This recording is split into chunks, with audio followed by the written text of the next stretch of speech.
Keith Worrell with Violent Strike Lures here at the Musky shop.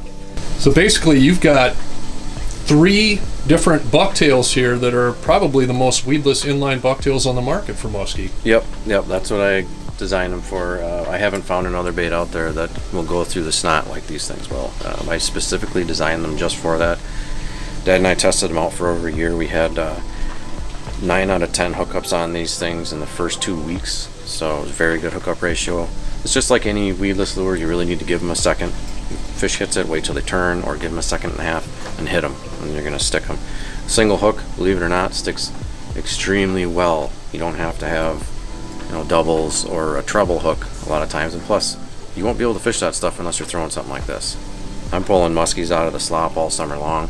A lot of the time when the guys are out into the deeper water, which yes, some of the big fish do move out different periods of the year, but a lot of times I'll stick through the slop the whole summer and into the fall fishing these things. So, the extractor lineup, these are specifically designed to be a completely weedless lure.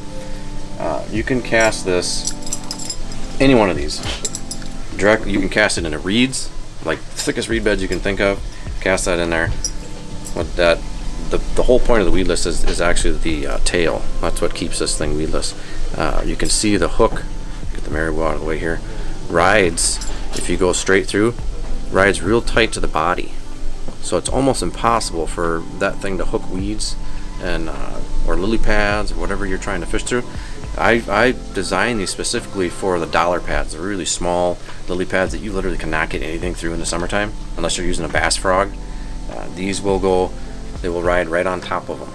So you'll cast that up, reel it. It'll just kind of blade when it hits water, it'll turn a little bit. When it goes back on top of the weeds, it kind of turns sideways. But it's mainly just to draw those fish out of the cover. So what I've done different, I'll probably have to do it on a rubber so you can actually see. The other skirted versions originally have what the large has with the split ring that attaches the hook to the main wire shaft for the lure. What I've done is taken that split ring out, but now I've got the wire that goes straight in through the hook. It's just one less thing that can fail. It's pretty rare a split ring fails, but I have heard of it happening on other lures.